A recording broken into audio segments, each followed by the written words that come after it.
Good morning students. जैसा कि हम आहार एवं पोषण विषय में हम विटामिन वसा में घुलनशील विटामिन्स के बारे में अध्ययन कर रहे हैं। कल मैंने आपको मेरी लास्ट जो वीडियो था उसमें मैंने आपको विटामिन डी के बारे में बताया था। विटामिन डी की कमी से कौन कौन से जो रोग हो रहे हैं उनके बारे में हमने कल चर्चा की थी, जिसमें कि मैंने आपको बताया था कि जो विटामिन डी है ये वसा में घुलनशील विटामिन है और इसे अस्थि विकृति नाशक विटामिन भी कहा जाता है। आज अगर हम इसी कड़ी में बात करेंगे विटामिन डी की कमी से जो होने वाले जो रोग हैं उसमें कल हमने रिकेट्स के बारे में अध्ययन किया था।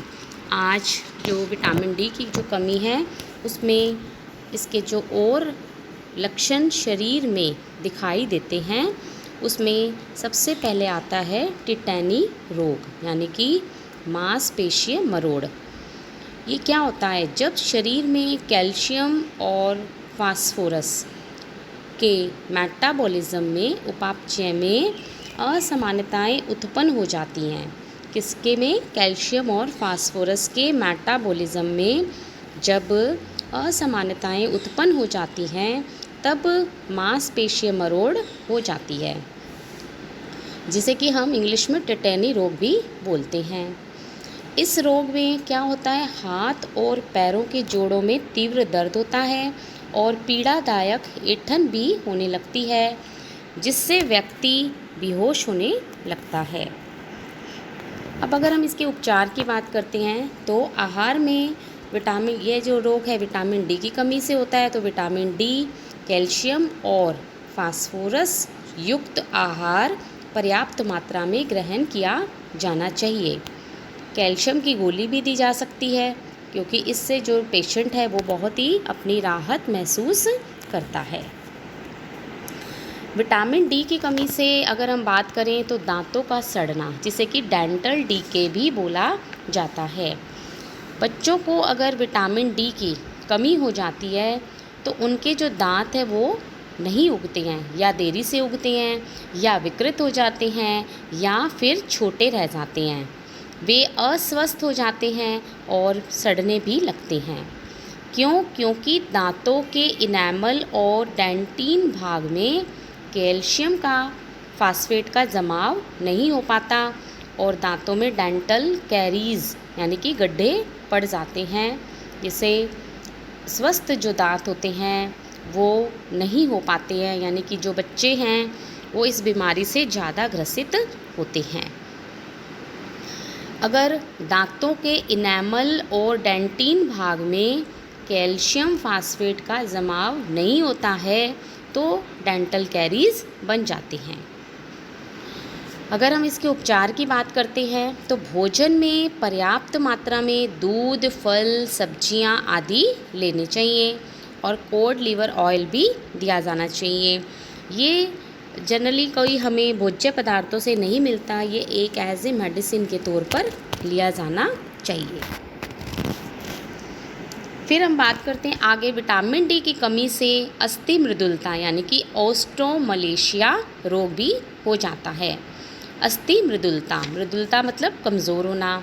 यह रोग ज़्यादातर किसको होता है? वयस्कों में होता है और इसे हम अडल्ट रिकेट्स ऑफ अडल्ट्स, बड़ों का रिकेट्स भी कहते हैं। तो यहाँ ये बात ध्यान रखने वाली है कि जो ऑस्टियोमलेशिया है वो वयस्कों में होता है और इसे हम रिकेट्स ऑफ अडल्ट भी कहते हैं। ये अस्थि रोग विशेषकर गर्भवती और धात्री माताओं को होता है। निम्न आर्थिक वर्ग की महिलाएं विशेषकर इस रोग से प्रभावित होती हैं क्योंकि इनके आहार में दूध, फल, हरी पत्तेदार सब्जियां आदि का सख्त अभाव होता है। क्यों? क्योंकि वो लोग प्रॉपर ना तो दूध ले पाते हैं, ना फल, ना हरी पत्तेदार सब्जियां। गरीबी के कारण वो आहार में दूध और दूध से जो बने भोज्य पदार्थ होते हैं वो उनको सम्मिलित भी नहीं कर पाते। परिणामतः उन्हें ऑस्टियोमलेशिया रोग हो जाता है, अस्थि मृदुलता हो जाती है। अस्वच्छ कर या या हम और भी अगर इस संबंध में बात करें तो वे महिलाएं जो कि अंदर ही रहती हैं, सारा समय सीलन वाले स्थानों पर भी रहती हैं, जहाँ पर कि सूर्य की रोशनी भी नहीं आ पाती है, तो वहाँ पर भी यह रोग उत्पन्न हो जाता है। बांग्लादेश, चीन, भारत और अन्य विकसित विकासशील देशों की महिलाओं में यह सर्वाधिक देखने को मिलता है। विटामिन डी की कमी के कारण शरीर में अस्थियों की कैल्सिफिकेशन की जो प्रक्रिया है वो रुक जाती है, यानी कि कैल्शियम का बनना वो रुक जाता है अगर इसकी कमी होती है। अब अगर हम बात करते हैं इस रोग के लक्षणों की, इसमें देखिए सबसे पहले रक्त सीरम में एल्केलाइन फास्फेटेस की वृद्धि हो जाती है और रक्त में अकार्बनिक फास्फोरस की मात्रा भी कम हो जाती है। और अकार्बनिक फास्फोरस की मात्रा कम होने का क्या कारण होता है? क्योंकि जो सीरम होता है रक्त का, उसमें एल्केलाइन फास्फेटेस की वृद्धि हो जाती है। फिर विटामिन डी की अगर कमी होती है तो शरीर में अस्थियाँ दुर्बल हो जाती हैं, कमज़ोर हो जाती हैं, और क्या होता है वो शरीर के भार को सहन नहीं कर पाती, और ज़रा सी चोट लगती है या व्यक्ति गिर जाता है तो हड्डियों के टूटने के चांसेस ज़्यादा हो जाते हैं। फिर तीसरा, अस्थियाँ विकृत हो जाती हैं। कौन सी अस्थियाँ? ज़्यादातर जैसे कि वर्टिकल कॉलम, रीढ़ की हड्डी, पैर, पसलियाँ, ये हड्डियाँ ज़्यादा प्रभावित होती हैं। कमर और जांघों में अक्सर दर्द रहता है और चलने फिरने में भी कठिनाई व्यक्ति महसूस करता है। गर्भावस्था में अगर ऑस्ट्रोमलेशिया होता है तो क्या होता है, उसमें जो पेल्विक है वो ठीक प्रकार से विकसित नहीं होने से गर्भस्थ शिशु के सामान्य विकास में बाधा भी उत्पन्न होती है। और कई बार तो देखते हैं कि वे जो लेडी है उसको नॉर्मल जो डिलीवरी है यानी कि सामान्य प्रसव भी नहीं हो पाता। रीढ़ की हड्डियां झुक जाती हैं और ऊबड़ भी निकल आता है। मांसपेशियां कमज़ोर हो जाती हैं। रोगी को सीढ़ियां चढ़ने और उतरने में काफ़ी परेशानी होती है। ये सारे लक्षण हैं जो कि ऑस्ट्रोमलेशिया के कारण देखे जाते हैं। अब आती है इसकी बारी उपचार, हम इसका कैसे करेंगे।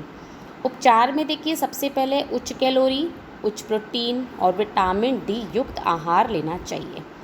उच्च कैलोरी में बहुत सारी चीज़ें आती हैं, जैसे कि जितने भी हमारे कार्बोहाइड्रेट्स वाले जो फूड होते हैं वो हमें उच्च कैलोरी प्रदान करते हैं। उसमें नट्स भी आ सकते हैं, ड्राई फ्रूट्स हो गए, नट्स हो गए। और उच्च प्रोटीन में अगर वो व्यक्ति शाकाहारी है तो दूध और दूध से बने पदार्थ, ये सारे के सारे उच्च प्रोटीन में आते हैं।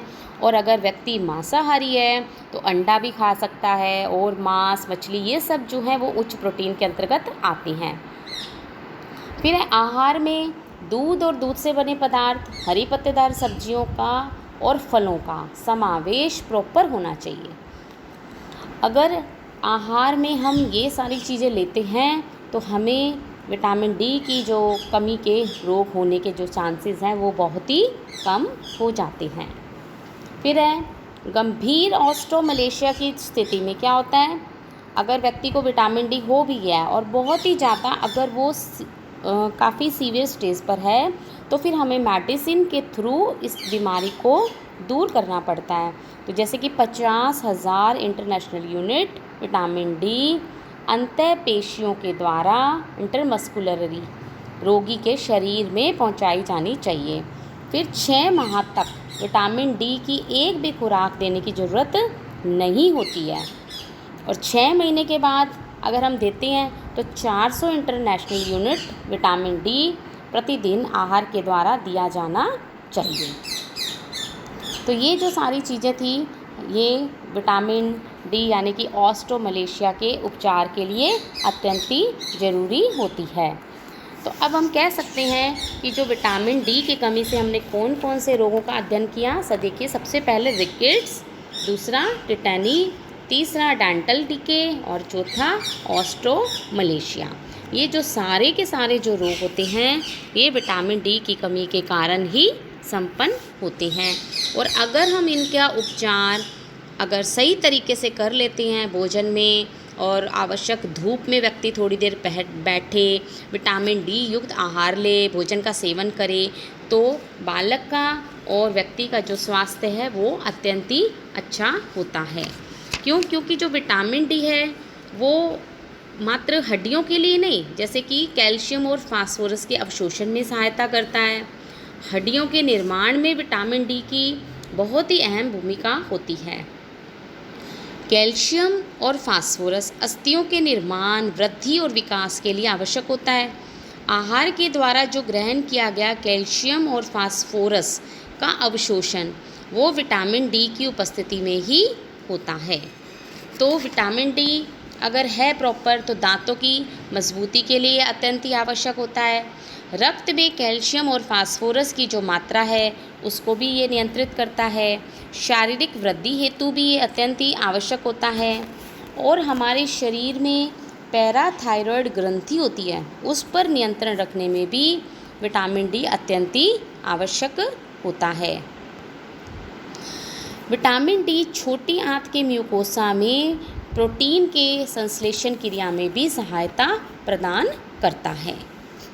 तो ये जो सारी जो बातें हैं विटामिन डी के बारे में, ये सारे रोग हैं और इस रोग के बहुत सारे लक्षण हैं। और विटामिन डी जो है ये व्यक्ति के वृद्धि और विकास और उनकी हड्डियों के लिए अत्यंत ही आवश्यक पाया जाता है।